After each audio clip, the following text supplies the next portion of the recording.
What is going on, everybody? Welcome to 48 Minutes Podcast. It's a smaller crew tonight, so we got our guy Tim hanging out in Disney World on his baby moon with his wife, and Ben might show up. I don't know. He's busy. This is a busy time of year. Fall is crazy. You got a lot of school sports, stuff like that. But I am joined by Mr. Joshua Hayes. How are you doing today, sir? What's going on, man? Like you said, just the two of us tonight. So I know it's weird. This has happened maybe one more time. That's it. Yeah. So I'm excited, man. I feel like it's been a while since. It's been a while since all of us have been on here, and it's been sparingly. It'll be two of us or three of us, or. Like I said, fall is crazy. Like kids are in sports right now. You got Halloween stuff going on. I feel like regular sports have ramped up. We got basketball, we got football, baseball, World Series right now. There's just so much going on all the time that, like, I don't know. It's just always a very, very busy time of year for me, and I feel like everybody else. So I get it.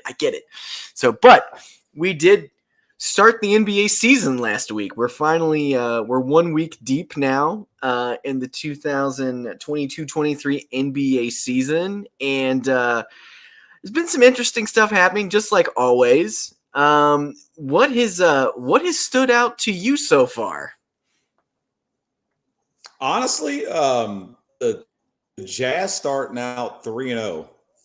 I think we all said that was going to be a dumpster fire as they were just selling everybody off, and they kind of just came out of the gates and just were like, "Hey, we're actually going to compete."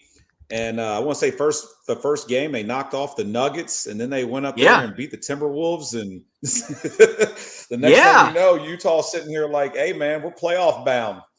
Now, I don't know how long that's going to last,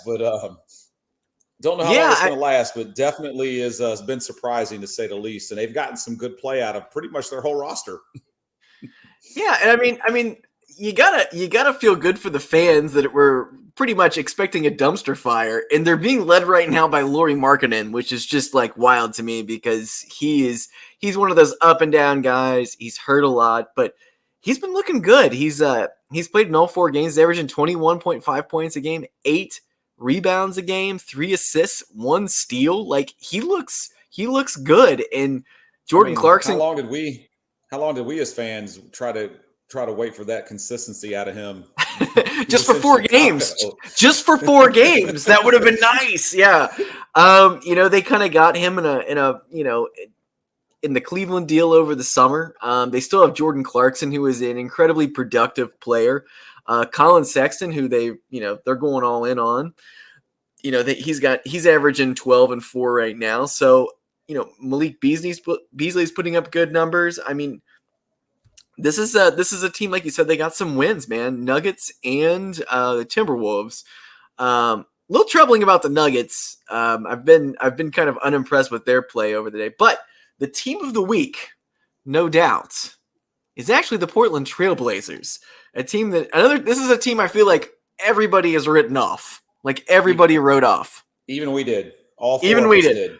Oh, we are 100% guilty in this. This is this is totally something that we would do.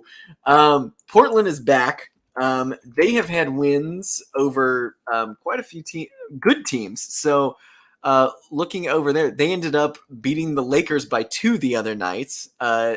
Dame ended up 41 points. And this is the stuff that we come to see from him all the time. He has not played in a while, so we finally did get to see him out there, doing his thing again. But they ended up winning that game, by 2. They ended up beating the Suns on Friday in overtime, 113-111.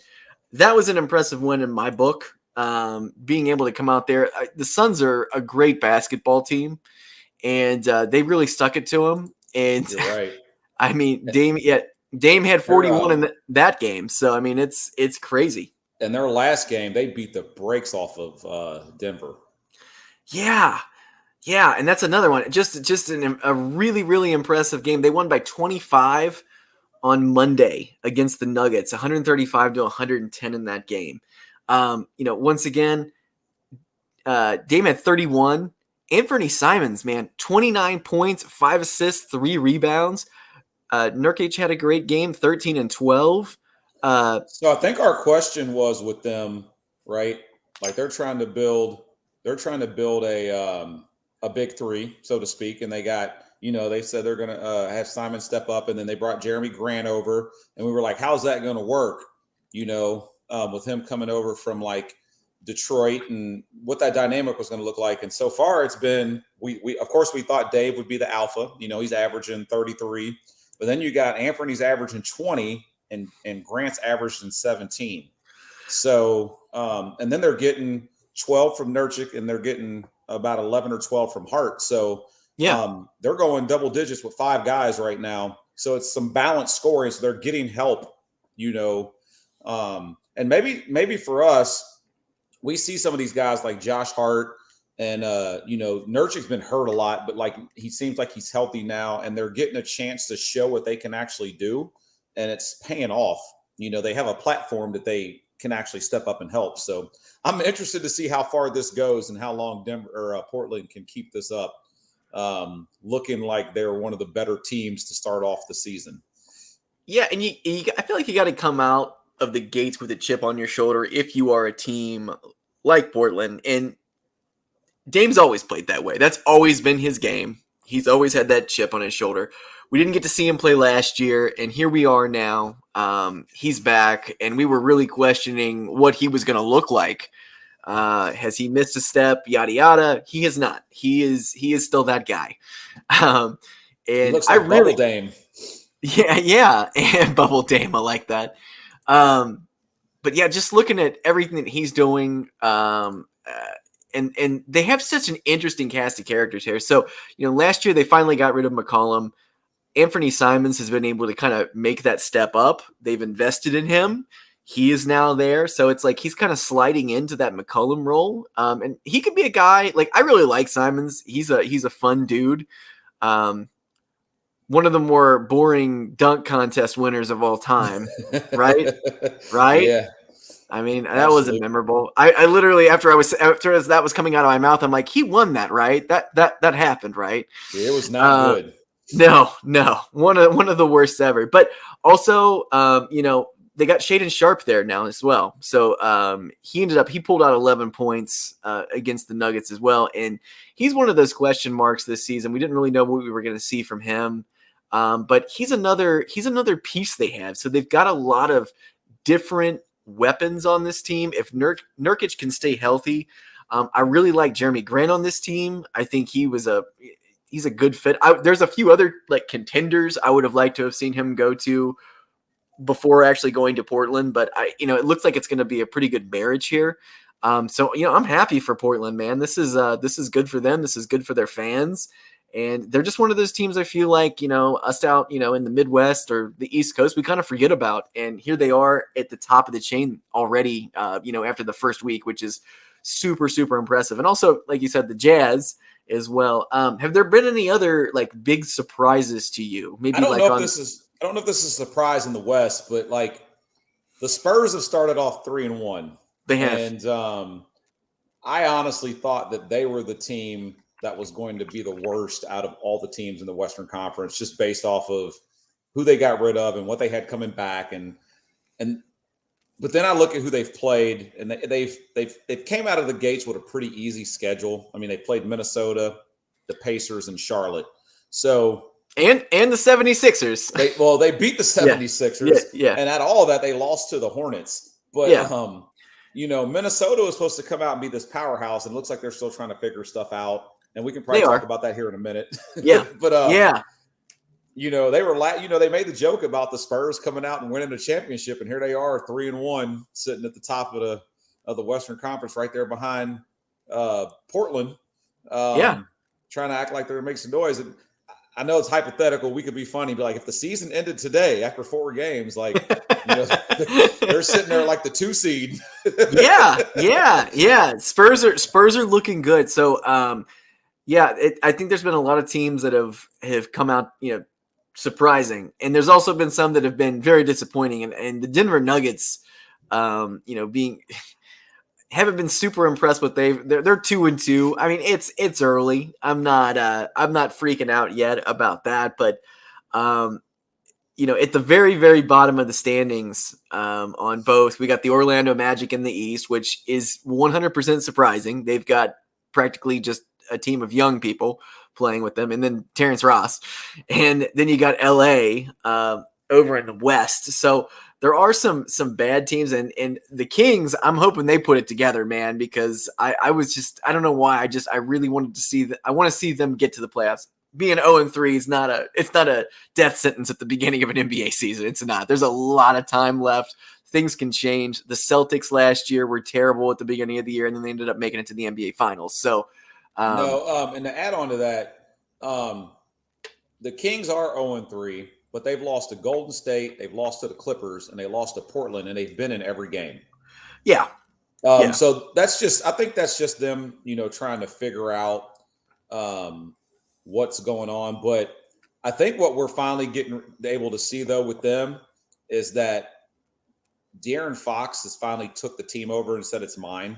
Yeah. And he's going almost 32, 6 and 7. Yeah. So far these first 3 games. And that is crazy. Absolutely crazy. I feel like you got to get a win, though, over one good team to be able to kind of get that confidence brewing. The Bulls did it the other night against the Celtics. They came back from, I think, 19 down. They did. And ended up and Ayu Dosunmu completely dismantled them in the second half of that game. Ended up, I think he was 9 for 10 from the field. He was like 4 for 4 on threes. Like he was playing out of his mind the other night. So yep. But one of the things that you touched on, I remember, is you said that you really liked Kevin Huerter going to the Kings, and it looks like he's fit in pretty good so far. He's averaging about 17 a game. Like I said, I know these averages are going to go up or down. It's only been 3 games. Yeah, it's been 3 games. But when you go, Keegan Murray has been playing pretty well. And then you got Sabonis, who's he's a little under what he normally averages. But I think they're just, like I said, they're still trying to figure things out. They still got Malik Monk. They got Harrison Barnes. They got Holmes. They got Mitchell. They got a decent young core that I think that, like I said, as the season goes and they build some confidence, I think you're going to see them start knocking some of those teams off. Like I said, all 3 games they've been in up to this point, and those are all who we would consider contenders. Well, not Portland, but Portland's undefeated. But we would, especially the Clippers and the Warriors, we expect them to be in the hunt towards the end. So, yeah, and I think they will be. I have a good feeling about it if they're playing hard and they've got that. De'Aaron Fox I feel like this is just going to be his year. I don't know what it is. I just feel like they finally got him a team, some players that he can play with. Getting Sabonis last year, I think they're going to be one of those teams that sneaks in to the play-in this year. I really do. So, now, kind of going back out east, the Boston Celtics are 3-1. Looking very much the same as last year's Celtics. They ended up that first game of the season ended up, kind of going toe and toe with Philly for a little while, and then just kind of put their foot on the gas and just kept going.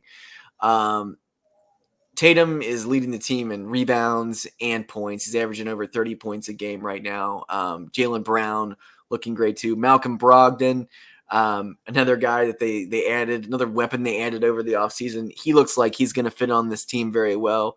How are you feeling about the Celtics so far? So I think what we're seeing is the emergence of Jason Tatum starting to become that upper echelon superstar. And I'm talking about MVP talk, Jason Tatum. Like, I'm first team All NBA Jason Tatum. Like, I can carry a franchise to the finals, Jason Tatum. I mean, he did that last year, though, Josh. He did that last year. Not like what he's doing right after these first couple games. Like, it looks different. He looks different. He's shooting better from the floor, I think. He's averaging almost 56% from the floor, 38% from 3. He's shooting 90% from the free throw line. Like you said, he's leading the team in rebounds. I feel like he's playing a lot better on defense. I Yeah. think his mindset's different. Him and Brown last year were kind of like one day Brown would take over, and one day like they didn't. I think it's finally like, hey, I'm Batman and you're Robin. I think that's what it Yeah. looks like to me right now. Yeah. And I mean, that's scary. And we've went back and forth over the years, kind of. I mean, it's been debatable, who was the better player on the team, because there are games where Jaylen Brown really looks like that guy. There's other games where Jason Tatum is that guy. Jason Tatum, and I'm not trying to throw any dirt on the Celtics tonight. I'm not going to do it, but he was not great in the NBA Finals last year at all. And it was his first NBA Finals. Just getting there is a huge thing. You can't talk too much smack about somebody who drug a team that we didn't think. We thought there was players that were going to get traded at some point last year. Marcus Smart was calling out the team. It was bad at the beginning of the year, and I have never in my day see a turnaround like that in the NBA from the way they started at the beginning of the season to the NBA Finals. I mean, oh no, it was crazy. It was, I mean, there's no way, even like in December around that time, January, there is no way you could have told me they were going to the NBA Finals and I would have believed you. So, but they got a good team this year, and I think they're going to keep their foot on the gas. Obviously, a game against Chicago where you end up blowing a 19-point lead, it happens. That kind of stuff happens in the NBA every night, and you can't stop it. It is what it is. These are all professional guys. They're not, everybody's out there playing to win. So it is what it is. You got some guys that just turn it on, and it was Ayu Dosunmu's game the other night. It just happened. Sometimes a guy gets a game and it does. But I think the Celtics are right there in the mix this year to get back into the NBA Finals. It's going to be tough by the time that's little side note real quick. I know that he talks a lot about how Kobe's helped him with his game. And how he kind of has that same mentality.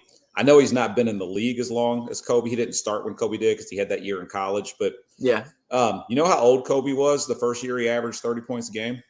How old was he? 24. 24. Wow. Do you know how old Jason Tatum is? How old? 24. 24. Okay. Well, we're here, man. We're in the prime.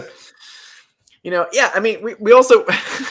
A lot of these guys are so young, you kind of forget how young they are, and it's like they are right there, right at that that point where they're actually going to get to that higher point on the mountain. And he's, I agree with you. Everything you said there about you feel like something's different this year, and I have the same feeling. I really do. And like I said, though, he's 20. This is his 6th year in the league, so he's been here for a while. He's 24. Yeah. Yeah. Another team over on the East that's been making some noise, the Washington Wizards are back. And Bradley Beal's out there doing his thing, and they got a couple wins. Not super impressive. They did beat the Bulls by 2 points the other night. They beat the Pacers. Everyone's beating the Pacers, man. That's just how it is. And then they beat the Pistons. But they beat the Pistons by 21 points. And then they had that game against us that they pulled out.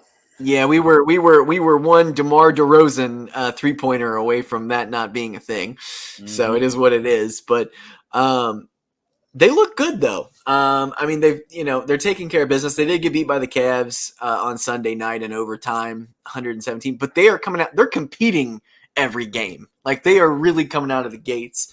So they're one to keep your eye on. And then over on the West, some other stuff. Phoenix. We'll just kind of talk about what happened last night in Phoenix. So last night, the Phoenix Suns ended up beating the Golden State Warriors. And it was a chippy game. It was a chippy game. They beat them 134 to 105. Klay Thompson was ejected from the game after over and over. So I didn't watch. I didn't get to see the first half. Okay, but I did walk in right after that happened. Okay, I kind of turned it on. So when Clay got ejected, Phoenix was only up 6. Yeah. Yeah. And then they put their foot on the gas. And it was all because he just kept holding up his 4 fingers saying 4 rings. We got 4 of them, and he just wouldn't stop. He was just trolling Devin Booker the entire game. So Clay ends up getting ejected. Golden State Warriors get stomped on. Devin Booker drops 34-7 on him. Chris Paul 16, 9, and 7. Jock Landale off the bench in 22 minutes had 17 points. Balling last night. He was 17 points and 7 rebounds. So we had him. Ayton put up 16 and 14, and then Mikal Bridges put up 17 and 6. So this was a team effort, man. They did some stomping last night. And Klay Thompson was held to just 2 points. He played 19 minutes before he got ejected. So he's out. But Golden State locked up a lot of guys right before the season started. And they got some guys on here that are really looking good. It's great to see James Wiseman getting some burn. He played 18 minutes last night, but him getting pulled out in 12 and 3, getting him in there and getting some minutes from him, I think is just absolutely huge right now, and being able to develop some of those younger guys. Because Jordan Poole is going to be Jordan Poole, but what are we going to get from Moody? What are we going to get from Kuminga if he plays? What are we going to get from Wiseman? They're going to have to continuously trust these guys a little bit more, because injuries are inevitably going to happen this season, and there are going to be probably some rest games for Steph or Clay or Draymond or something. It's just, looking back historically, their injuries have not been great over the last couple of years, and they're another year older. But they are 2-2, coming off of that loss. Not a great loss, but they ended up beating the Kings, 130, 125. Like you said, that was a tight one. Nuggets dropped down on them. And then, of course, the Warriors, last Tuesday dropped down on the Lakers. So yeah. So what I see out of Golden State, and I was looking at this the other day when I was looking at the over-unders for wins, and I think they had Golden State around in the mid-50s, 53 or 54 wins, and I was like, man, that seems awful low.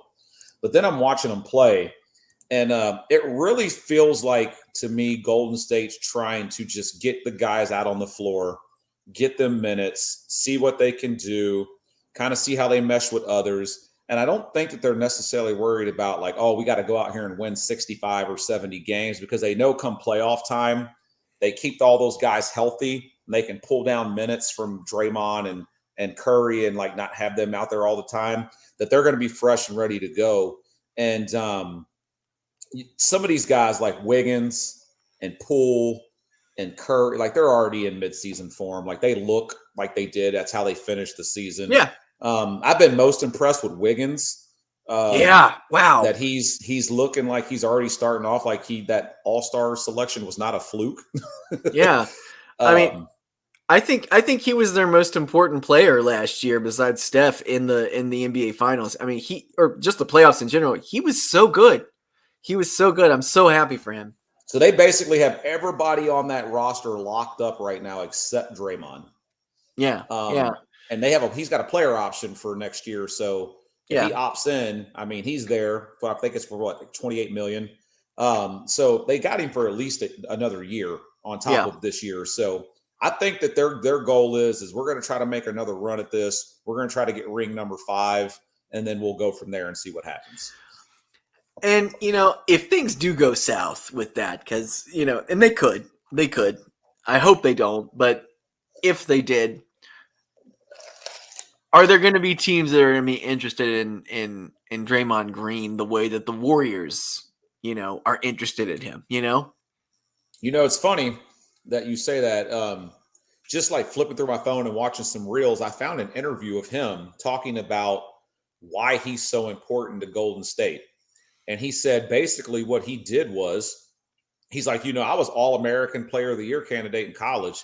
He's like, but when I came to that team, he was like, if shooting wasn't going to keep me on the floor because they have everybody that shoots. He's like, I was the guy that brought the dog to the team. He's like, I gave them what they didn't have. And he was like, I figured out what it was that team needed, and that's who I became. And it makes a lot of sense now that Yeah. he plays the way that he does. So Yeah. my question though is that can he go to another team and be what it is that team needs him to be, or is he already so like built into being who he is with Golden State that he can't change at this point in his career? I think it would have to be an absolutely perfect situation for him to be able to um bend Boston? to it. But yeah, that was the first team that went to my mind. Like a team that's Really? already yeah, that was the first team that went to my mind. Looking at that, a team that's already kind of disciplined, where he can buy into a system. I also think about, Miami might be a place, that could do it. But they haven't looked so hot this season so far. I've not been impressed with them. Yeah. The other team I was thinking of, as crazy as it sounds, is Phoenix, actually. Oh yeah, he would. Yeah, I mean, they got a winning culture. If you got a winning culture on your team right now, and you're trying to add a piece, he's the guy. But you can't, like, if Draymond, say was moved to the Oklahoma City Thunder for one of their weird draft picks that they have, because they have a million of them. If he went down there, he'd be miserable. If he went down to Houston, that would be a bad situation, or the Spurs, or I even think, if he went back home or went back to, where he went to college at, went to Detroit, and was over there, I just don't see him becoming like what the Pistons would need him to be a better team, and he would probably check out. I often think about Chicago Bulls shooting guard Ben Gordon in the mid 2000s. He was their best player. He was there right when Rose got there, and he ended up the Bulls pretty much let him walk away to the Detroit Pistons. He signed with them, and it was a complete and utter disaster. The team was terrible. They blew all of their money the summer before. Was it 2000? Was it 2000? What was the year LeBron went to the Heat? 2008? No, 2010. 2010. Yeah, man, getting my dates backwards. But you look back at that, and it's like they blew all their money the summer before on him and Charlie Villanueva. They were like, "Oh, we got our players now. We're good." And they were terrible, and he checked out, and his NBA career completely derailed because of it. So Draymond is one of those guys. He needs to be engaged with the team. He needs to buy into what they are selling, and that's the only way it's going to work in my mind. So, and a few of those teams we named off would work perfectly, and then some of them not so You much. know what I So, love about Golden State? I know we talk about them a lot. What I love about them is that if you look at ownership right now, their ownership is basically like, we built a winning culture and we care about winning. We draft and develop players. We're going to sign our players. And we're like, we don't care if we have to pay extra money to sign those players. And it's coming out of ownership's pocket to say, we're going to try to win a championship every year and we'll pay for it. yeah. And, the Warriors were they are a California team, but they're not an LA. They're not. And, before, this dynasty, and I am going to say it is a dynasty. It's gone on a long time, but they're spending, I think next year, I think they're poised to spend something like $400 million in luxury tax. And if they went ahead and they re-signed Draymond, it would be like over, $500 million. They're not going to do that. I mean, they'll get him for one more year, but they're not going to invest any more money. And I feel like Draymond's last contract was his last thank you contract from Golden State. Do I think that? But like you said, to be able to draft individuals, develop them, and then retain them and buy into them, there's so much that can be said about that kind of culture and what they're trying to build there with that. There's no other team that's doing it right now. I mean, we could say the Celtics. The Celtics are similar in that situation with Jason Tatum, Marcus Smart, and Jaylen Brown. They are developing talent, but like pretty much everyone right now that is on Golden State was one of their guys besides Wiggins. I mean, you Yeah, look so at that You take away Wiggins, and the next 8 guys are team. Golden State drafted. Yeah.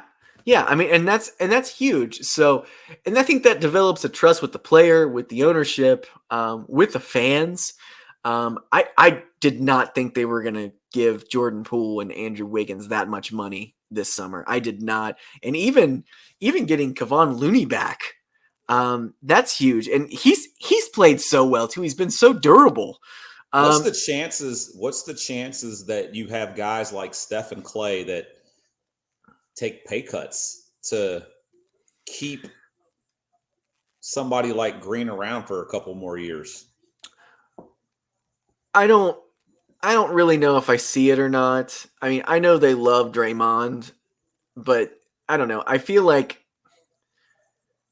eventually Steph's going to be on this team forever. Like he will be on this team till he retires. I don't ever see him leaving Golden State. Clay, on the other hand, I could see him, when his deal's up, maybe playing a couple years someplace else. But that all kind of depends. But yeah, I don't know, man. I think if they get a little bit older and their production goes down a little bit and they're able to kind of take a step back, I think they'd be cool with it.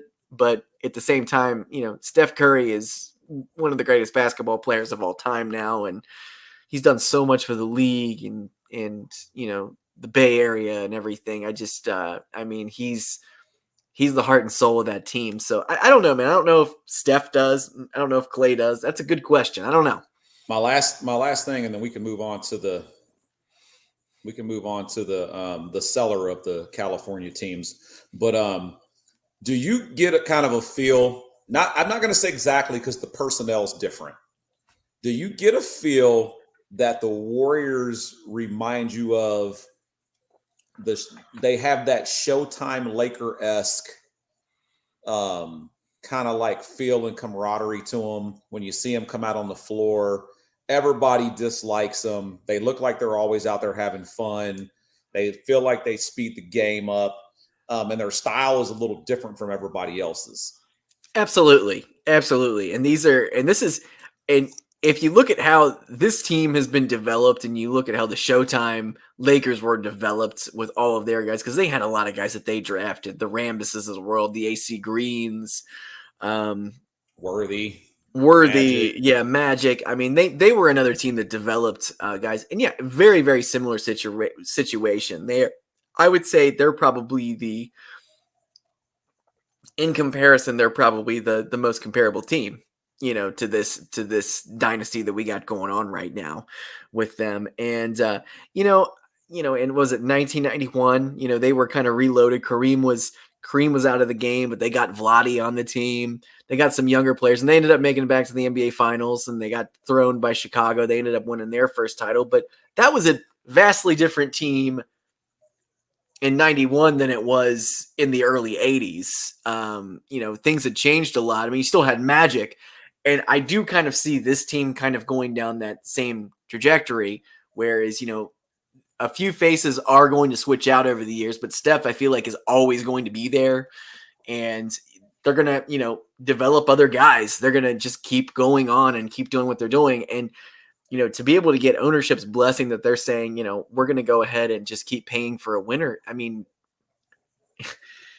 the whole luxury tax thing was there to deter teams from sticking around this long, really, and being able to do this. But they're like, all right, they're basically calling the league's bluff and going, okay, we'll pay it.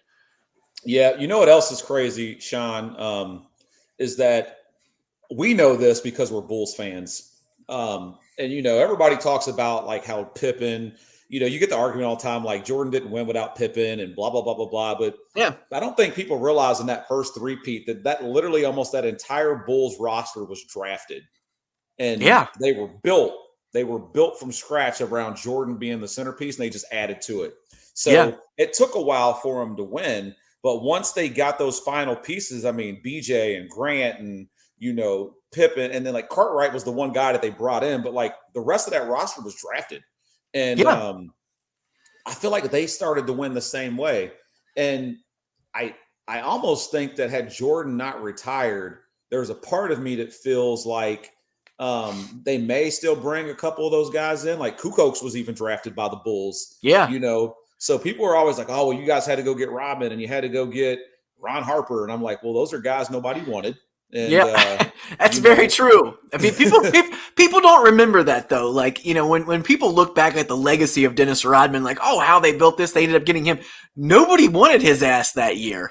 Like, I remember reading about that when they ended up signing him in the paper, and I just remember thinking, I'm like, and, you know, and I wasn't, you know, I was, God, how old was I that year? I think I was 12 years old when that happened. I remember thinking to myself, I'm like, man, why would they give him up for Will Perdue? You know, like, why would that happen? And it was like, well, they thought that they could rein him in, and they had a coach and some guys, and they did and they didn't, and it worked. They got it to work, but like you said, yeah, that whole team, another team that was completely just drafted, all of them. You know, B.J. Armstrong. You look at that, and Horace Grant, who became an all-star. I think BJ ended up getting an all-star game in there as well at one point. When the year Jordan wasn't there, he snuck in there. So yeah, I mean, there are. It's just not as common anymore. It's just not. There's the NBA is more entertaining now, I feel like, than most sports in terms of players moving around. If you like trades, if you like, you know, players signing with other teams, stuff like that. So a lot. There wasn't that much this summer. This summer was incredibly boring compared to other summers. But I feel like next summer is going to be a little crazy. I have a feeling it's going to rebound next summer as well too. Yeah, there's one more team that I would like to see how this turns out. Is the Denver Nuggets with you know, they got Jokic and they got Murray and they have Michael Porter Jr. Yeah.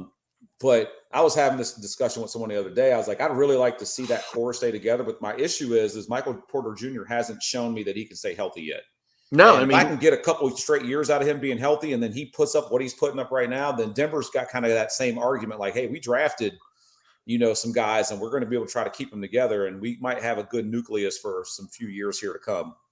So. Well, and yeah, he was supposed to come back today, and he's gonna miss the game due to lumbar management. So, I mean, you know, he underwent his third back surgery of his career this last year. So, I mean, he's back surgery on a big guy like him, and he's, you know, when he's on and he's healthy, he's a great NBA player. He's great. I love watching him. Had he not been hurt in college, he was going to be the number one pick coming out. Yeah, that's a lot of people thought that. So,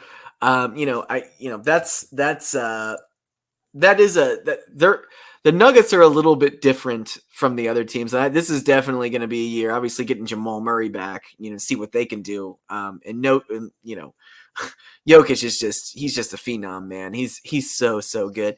One more thing I wanted to touch on before we get to the basement cellar of the Western Conference, which we have to talk about.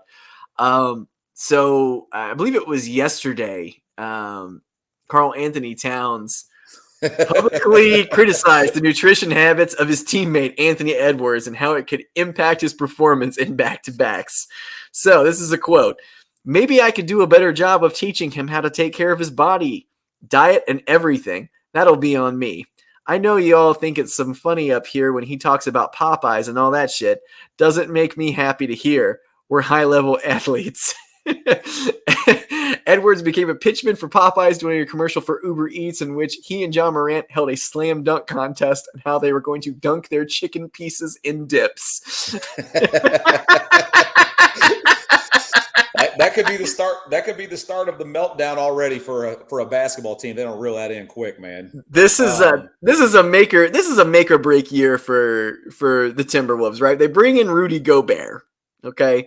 They're saying, look, Karl Anthony Towns, we've wanted you to be a 5-year entire career. You have no interest in banging down low. We're gonna let you do your thing. You can hang out on the corner. You can shoot some threes. You can bring the ball up the court. You could do a few different things, and we'll have Rudy Gobert do what he does best, which is all the hard stuff to be able to make you better. So to add fuel to the fire, man. So they've lost to the Spurs. Yeah. And they lost to the Jazz. who the two teams that we were 100% in on tanking for the number one pick this year, harder than anyone. So they're 2-2, and the only team that they beat is the Thunder. They beat the Thunder twice already. Well, and to piggyback onto the quote that Kat said, there's another quote where Anthony Edwards said that he plays better in smaller lineups, and he made that statement only 4 games into this experiment with Kat and Gobert. Yeah, that's a big ass team right now too. That's a big ass team. So, I don't know what's going to happen here. I love Anthony Edwards. He's so good, and this is a team on paper that looks phenomenal. They really do. Like we said, what they should do, which I've not seen. I did watch a game. They did not do this. Okay. Your starting 5 is your starting 5, but then you have to run. Like I said, run Gobert and D. Russ off the second team. Like you literally have 2 guys on your second team, 2 guys on your first team. That's like having first teams out there. Like run those guys off your first team. Use D. Russ and Gobert and pick and rolls and whatever need to, and like make D. Russ the focal points in there. And then when Kat and Anthony and Edwards is in there, run the offense through those 2. And if you have to close a game out, then you have 3 or 4 guys on the floor that you can take shots, and you can you could defer to whoever you want to be the alpha. But it feels like they're just trying to mush them all together at this point and like trying to figure it out. And yeah, I don't know, there's times where I feel like, man, let me be a GM. I'll figure this stuff out. And I know I don't know basketball as well as some of these guys. Like I thought Danny Ainge was kind of crazy doing what he was doing out there. It looks like he might be the smartest man ever in basketball, getting all these draft picks, and he's going to be in the he's going to be in the playoffs. Yeah, with crazy draft picks. OKC, like Sam Presti, like before he broke his team up, I mean, that guy couldn't miss in the draft with the guys he was drafting. So like these guys definitely know what they're doing.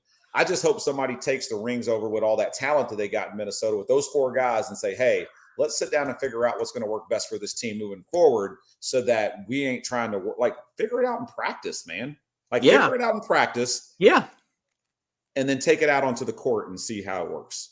Absolutely. Absolutely. And, another little kind of juicy tidbit I read the other day that the Timberwolves did not have any interest in extending D'Angelo Russell. So that's very interesting to me, because I know him and Kat are tight, but I like Russell. I do too. I thought he was a bad basketball player. I liked him when he was at Golden State. Like he can get you 20 a game if you need him to. Just I guess I feel like we never really got to see when he had his own team, when he was on Brooklyn before they blew it all up to do whatever the hell they're doing now. That was a fun season. Like he was so fun to watch with that Brooklyn team. They were so fun. Him and Jared Allen and all those guys. He seems like he's going to be the odd man out here. So I would not be surprised that if things are starting to look kind of funny before the All-Star period and we get to the trade deadline, I could see them using him to get a player in to get them to the playoffs, getting another piece in there that might fit. Yeah. So, that could be something to look at. But Timberwolves are going to be very interesting to watch over the next couple weeks, see what they do. Hopefully they can adjust, and they can just, they're a young new team together. So we'll see what they can do. But let's get to the main event, which is, when I say the main event, we talk about these guys every week. I don't know why we do it, but we're going to do it anyway. So, and Josh is here in true troll fashion. His LA Lakers hat, looking all fly. I feel like Stephen A. Smith when he talks about the Cowboys, man. Yeah. So the Lakers have not looked great again. We're getting more of the same from last year. This team, I'm not going to call them a dumpster fire yet, but it is starting to kind of look like it is going down that road. They have not won yet this season. They are 0-3. They play the Nuggets tonight, so that might all change tonight. They need a win, damn it. They want to do anything. That's a hard task to win against that team too, because the Nuggets look like when they played Golden State, like, hey, we can turn it up when we need to.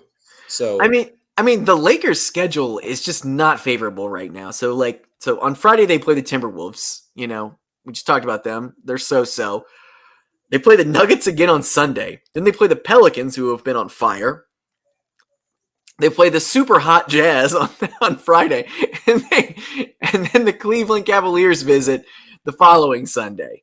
So, and they're a tough team.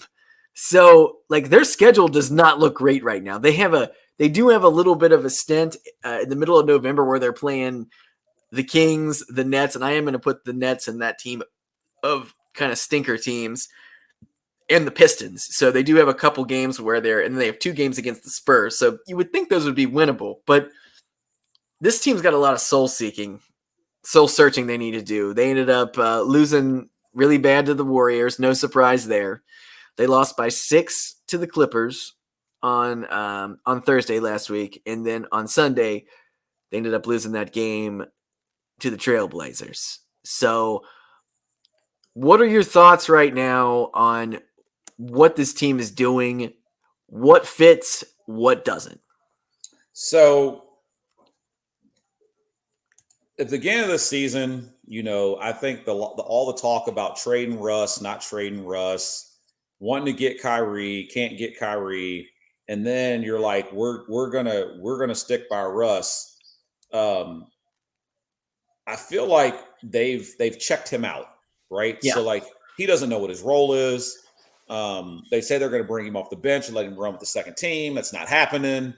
So you're saying all these things, and then none of those things are the things that you're doing. Yeah. So when you get to that point, it's more of a like, what are you trying to do and what are you trying to prove? And nobody can figure out what it is they're trying to do yet. So the first game out of the box, Russ actually played well. He shot over 50% from the floor. I think he didn't have any turnovers. And then the last 2 games, man, have just been absolutely just horrendous. He was 0 for 11 the last game, like 0 for 6 or 0 for 7 from 3. I was making a joke to you guys today, and we'll talk about this here in a second before we get off, but the NBA, I think just as a whole, like the 3-point shooting is just absolutely horrible. Like he's shooting so bad from 3 that like he didn't even qualify to be the worst shooter in the NBA. Like he's shooting 8% from 3-point range. Wow. Who's below him? Before that, it was I think it was Anthony Simons that was the lowest. Oh, okay. But then he played a game and he shot well. And Chris Paul actually was shooting really bad as well too. And then he went like 4 or 5 from 3 yesterday and brought his average up. So for some reason, this team knows they're not constructed to shoot threes, yet they're averaging about 40 threes a game. And I just think when I watched the Lakers in the bubble and I watched how they were dominating teams, it was get the ball to AD down low and play that 2-man game in and out and let AD dominate. And that's not anything that I see right now. Yeah. And then they keep making all these moves, right? So like they got rid of all these guys and they keep bringing these other guys in. And I just want to run this by you real quick. So last year, these were guys that played for the Lakers that shot at least 50 threes. DJ Augustine shot 43%. Malik Monk shot 39%. A.V. Bradley shot 39%. Wayne Ellington shot 39%. Melo shot 38%. And Bazemore shot 36%. That's better than the league average. Yeah.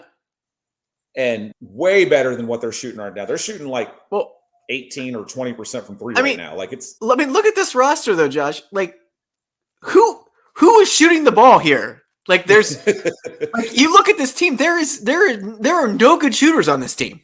None. You can't. Russell Westbrook has never been a shooter. Lonnie Walker, he's young. He's out there, but I think he shot 3 for 14 over the last 2 games, so he sucks. LeBron is so. Anthony Davis, let's face it, he's going to get hurt again. It's going to happen. I have no faith in him. Lonnie Walker's shooting 17% from 3-point range right now. 17%. So you have that, but They have no bench. They have no bench on this team. Who? But you let those guys go. They let all of them go. They have no room to operate. And this is what happens. And I'm going to go ahead and I'm going to do some criticizing here. So you go all in. You have this young team before LeBron gets there. You got Lonzo Ball. You got Brandon Ingram. You got these players that Josh Hart, Kuzma, some good prospects. You got some really good prospects. And you pretty much trade the whole thing in to go after Anthony Davis. You get the chip. Great. Okay? You get the chip. You do it every time, no matter what, to get that championship. It's not a championship that people are going to necessarily remember that much.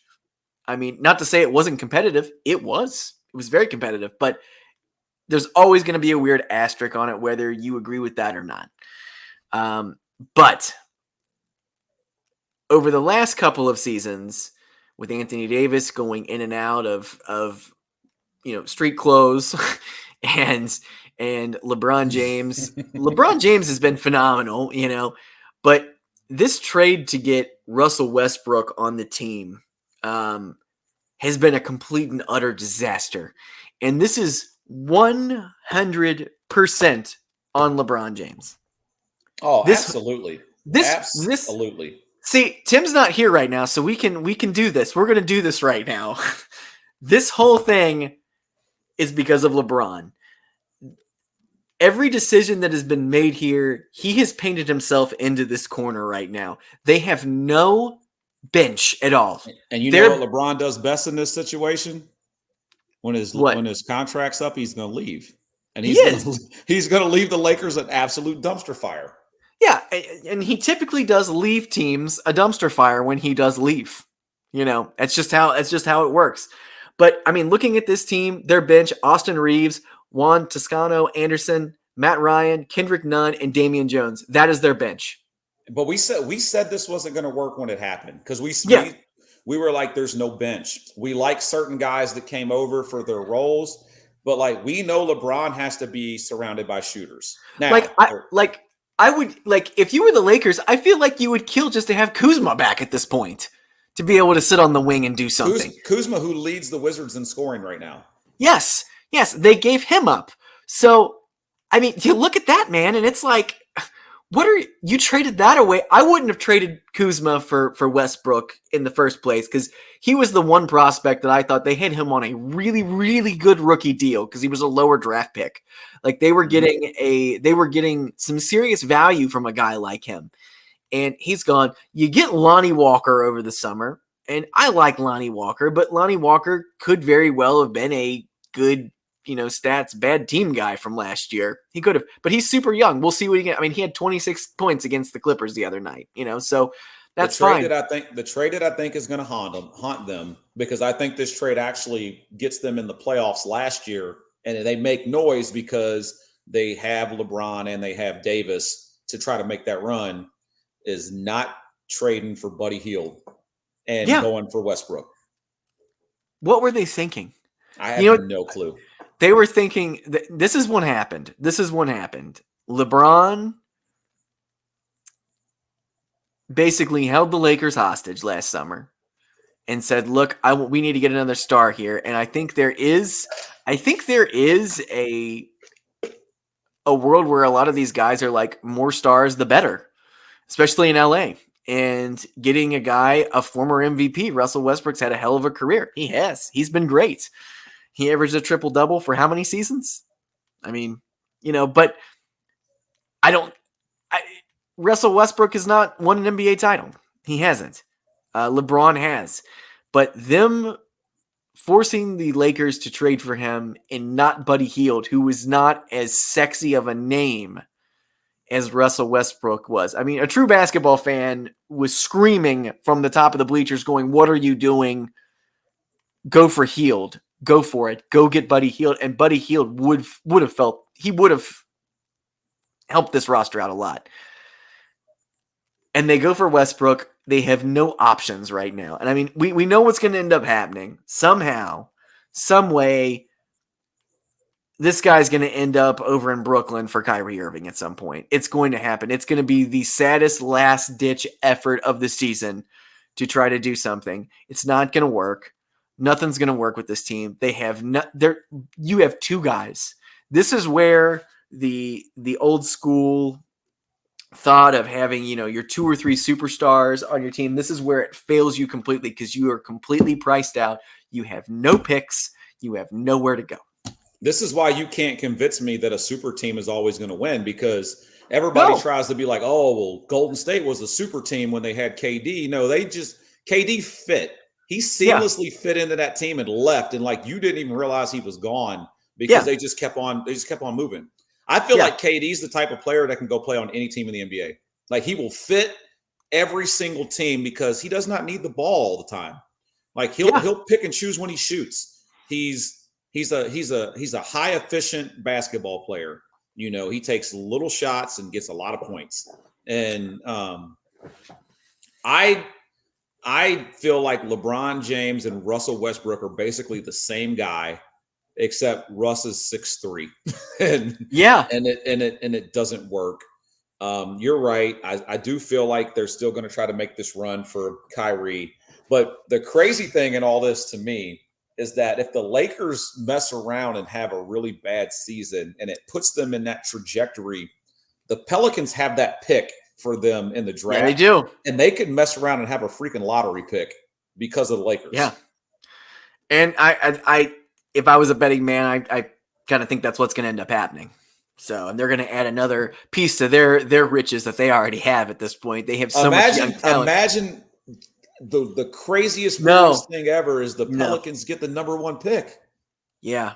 Yeah. And they get Victor. Yeah.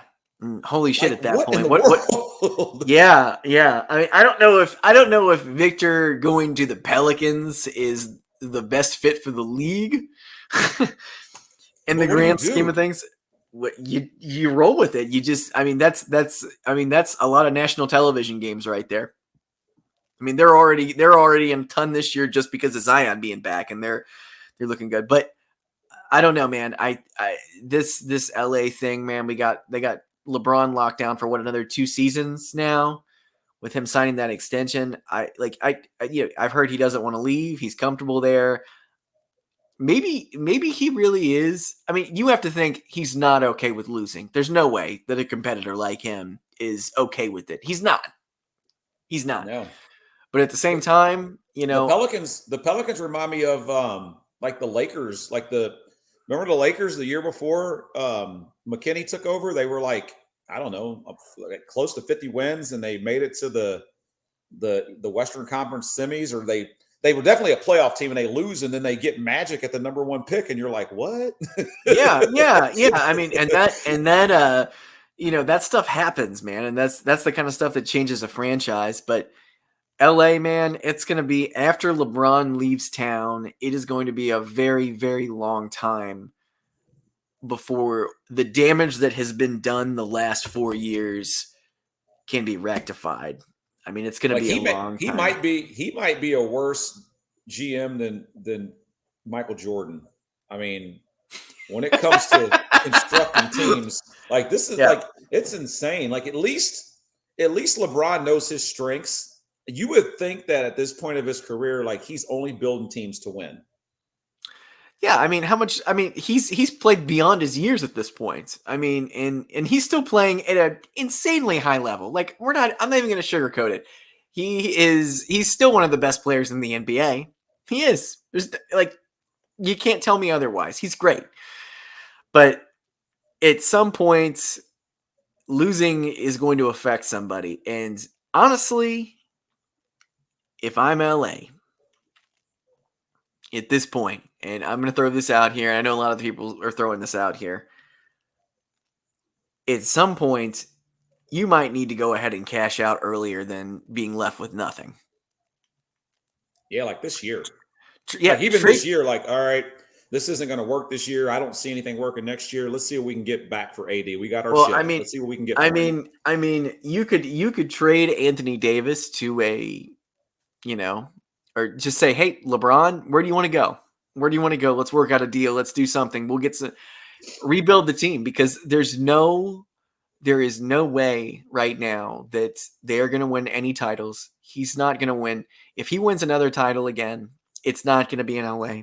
And on top of that, this team's going to be left in shambles. So, if I'm, Jenny Buss at this point, I'm looking into the future, and I know they're looking at ticket sales and stuff right now. They're still a hot ticket because they have LeBron and they have AD, but it's not a good look, man. To me, like I'm ready for them to cash out and move on. And both of those players moving on this season would be just a nice breath of fresh air for the league. It would really shake some storylines up. And I also feel like I'm one of those few people that I feel like he got lucky with that chip. Like everything fell the right way in that bubble for him to be able to play for a championship. And they got a depleted Heat team. Not saying that they didn't deserve to be there, because I mean they beat them and they were good, and the Heat were good. Yes, yeah, they were good. But what you saw with that team was up until the finals, it was Anthony Davis ran the show. Yeah. And then LeBron took it home. And that's kind of how I feel that team needs to be constructed. Like LeBron's like, if you get me to the finals, I'll get us home. Yeah. And that's how it needs to be. But he's not getting them to the finals with that team. No, he's not. He's not.